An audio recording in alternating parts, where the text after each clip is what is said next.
This channel does not promote any violent, harmful, or illegal activities. All content provided by this channel is meant for an educational purpose only. চেয়েছিলে আজকে সেই বাংলার মানুষের পায়ে মাথা ঠুকে জয় মা কালী জয় মা দুর্গা বলতে হচ্ছে। জয় মা কালী জয় শ্রীরাম জয় দুর্গা বলবে কি ওনার পারমিশন নিয়ে বলবে নাকি? ও কি ধর্ম গুরু আছে নাকি? অভিষেক ওনার পারমিশন নিয়ে বলবে জয় বাংলা জয় দুর্গা জয় কালী? ওরা পারমিশন আছে? জয় বাংলা বলবেন বাংলাদেশ চলে যাবে 26 এরা বাংলাদেশ যাবে কেন? এরা বাংলাদেশে আর ফারাদ হাকিম যাবে পাকিস্তান কেন? ও সব সময় বলবে মিনি পাকিস্তান করবো আমি, মিনি পাকিস্তান করবো। ও পাকিস্তান যাবে আর অভিষেক যাবে বাংলাদেশ কেন? জয় বাংলা বলছে যে বাংলাদেশ যাবে 26 তো থাকতে পারবে না এখানে, এরা নিশ্চয়ই দিকে ট্রান্সফার হয়ে যাবে, পালিয়ে যাবে লোকজন পালা। তো আপনারা ভিডিও ক্লিপে দেখলেন, এখন ভারতীয় মুসলিমরা কিন্তু বুঝে গেছে যে তাদের কিন্তু এতদিন ব্যবহার করা হয়েছে শুধুমাত্র কাজের জন্য।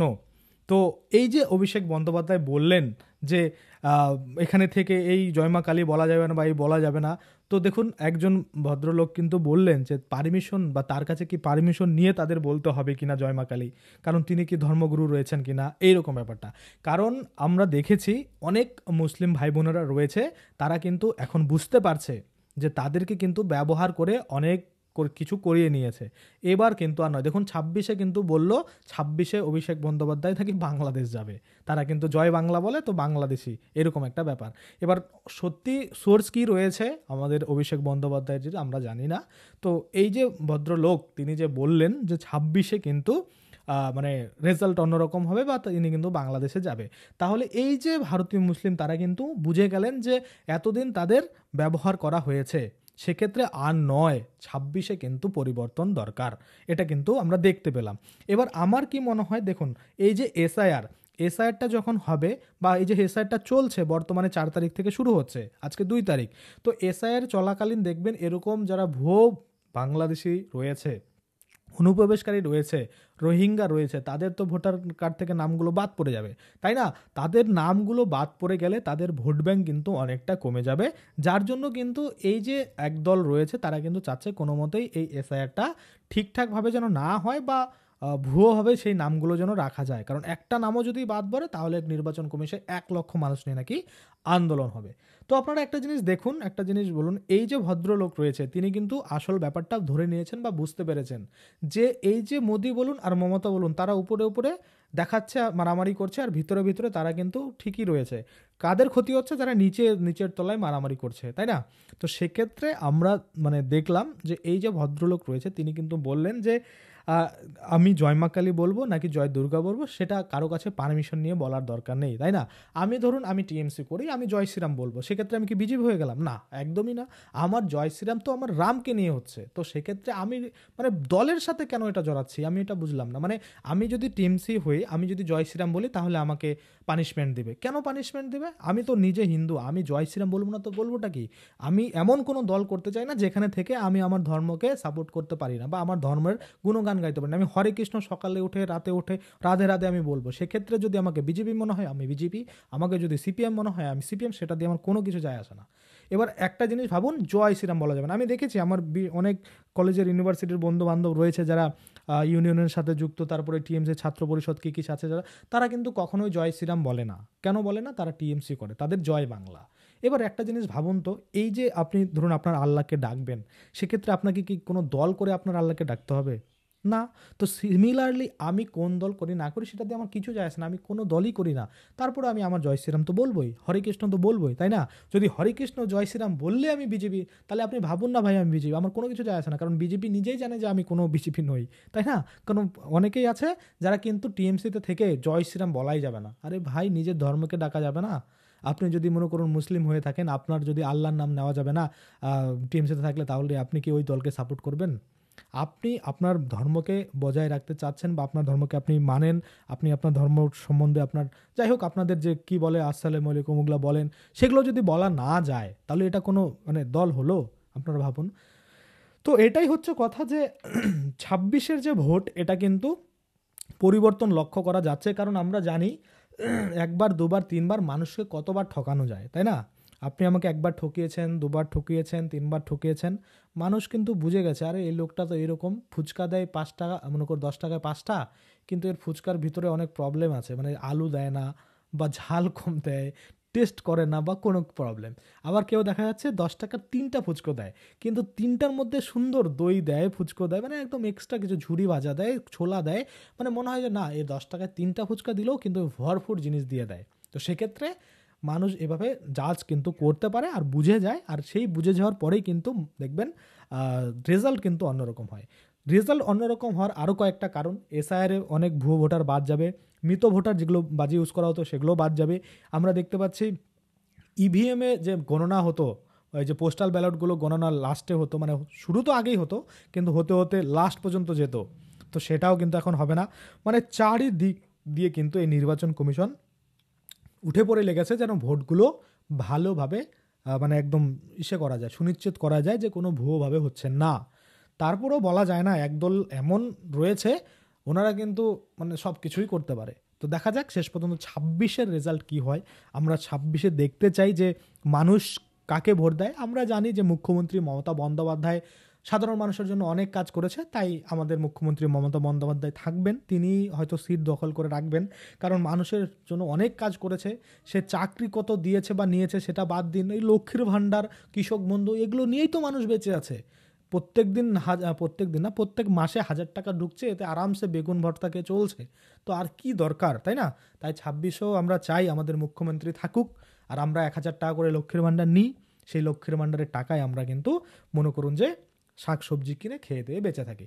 আমাদের চাকরি বাকরি দরকার নেই, এই বিএড করে মনে করুন, তারপরে এমএ করে, তারপরে পিএইচডি করে শুধুমাত্র বসেই থাকবো, চাকরি আর আমাদের হবে না। আর আমাদের চাকরির দরকারও নেই, আমাদের পেনশন দিবে, ওই পেনশনের টাকায় আমরা খেয়ে বেঁচে থাকবো, এবং যা করবে অন্যায় হবে, রেপ হবে, কি হবে, কোনো এগুলো কাজ টাজ হবে না, কোনো কেস করে কিছু হবে না, সাধারণ মানুষের কোনো কিচ্ছু হবে না। যারা মনে করুন কি বলবো, মনে করুন যাদের টাকা আছে তাদেরই কথা চলবে, আর যাদের টাকা নেই তাদের কোনো আইন বলে কিছু নেই। আপনি ভুল করলেও আপনার কোনো মানে শাস্তির যে তারা পাবে এটা কিন্তু নয়। আবার আপনার কাছে যদি টাকা থাকে তাহলে আপনার সবই হবে, এরকম হচ্ছে একটা ব্যাপার। আর কারচুপির যে ব্যাপারটা, সেটা হচ্ছে ধরুন আমাকে মানুষ পছন্দ করছে না, তারপরও আমি সিটে থাকবো, আমাকে কেউ সরাতে পারবে না, সে মারামারি করে হোক, গুলাবাজি করে হোক, ছাপ্পা করে হোক, যেই করে হোক, আমি কিন্তু থাকবো। তো যাই হোক, আমাদের মুখ্যমন্ত্রী মমতা বন্দ্যোপাধ্যায় হয়তো 26-ও থাকবে, কারণ আমরা চাই তিনি থাকুক। তিনি আছে বলে আমাদের বাংলা এত উন্নত হচ্ছে, আরও ফিউচার হবে আমাদের বাংলার। বড় বড় ইন্ডাস্ট্রি অন্য রাজ্যে চলে গেলেও প্রবলেম নেই, আমরা নিজেরা এখানে ইন্ডাস্ট্রি তৈরি করব। বড় বড় টাটা কনস্টেলেশন যেরকম রয়েছে, তারপরে টাটা তো মানে বড় বলে দিলাম, আরও বড় করতে চাই, আদানি গ্রুপ রয়েছে, ওগুলোর টাইপ করব, এরকম বাংলায় আমাদের হবে। আজকে না হয় কালকে আমাদের মুখ্যমন্ত্রী মমতা বন্দ্যোপাধ্যায় যখন বলছে যে লন্ডন হবে, তো আপনারা আশা ভরসা রাখুন, একদিন না একদিন অবশ্যই হবে। মাঝে মধ্যে আমরা কলকাতায় সুইমিং পুল দেখতে পাই, সেটা আমাদের মুখ্যমন্ত্রী মমতা বন্দ্যোপাধ্যায় করেছেন বলেই, তাই না? তো আমাদের মুখ্যমন্ত্রীকে আমি কখনোই দোষারোপ করছি না, কারণ সাধারণ মানুষকে অনেক দিয়েছে, এখনও দিচ্ছে, ফিউচারও দেবে। সে যে কোনো ভাণ্ডার হতে পারে, যে কোনো শ্রী হতে পারে, সে কন্যাশ্রী থেকে ধরে, রূপশ্রী থেকে ধরে, শিক্ষাশ্রী থেকে ধরে, যে কোনো শ্রীর থেকে ধরে, পথশ্রীর থেকে ধরে, চপশ্রীর থেকে ধরে, সমস্ত কিছু কিন্তু রয়েছে। তো যাই হোক, আমরা বুঝতে পারছি যে এই যে এসআইআর সেটা কতটা ইম্পর্টেন্ট ছিল, সেটা হলো। এবার আমাদের এনপিআর দরকার, এবং এনপিআরের পরে কিন্তু অবশ্যই অবশ্যই অবশ্যই একটা স্মার্ট সিটিজেনশিপ কার্ড দেওয়া দরকার।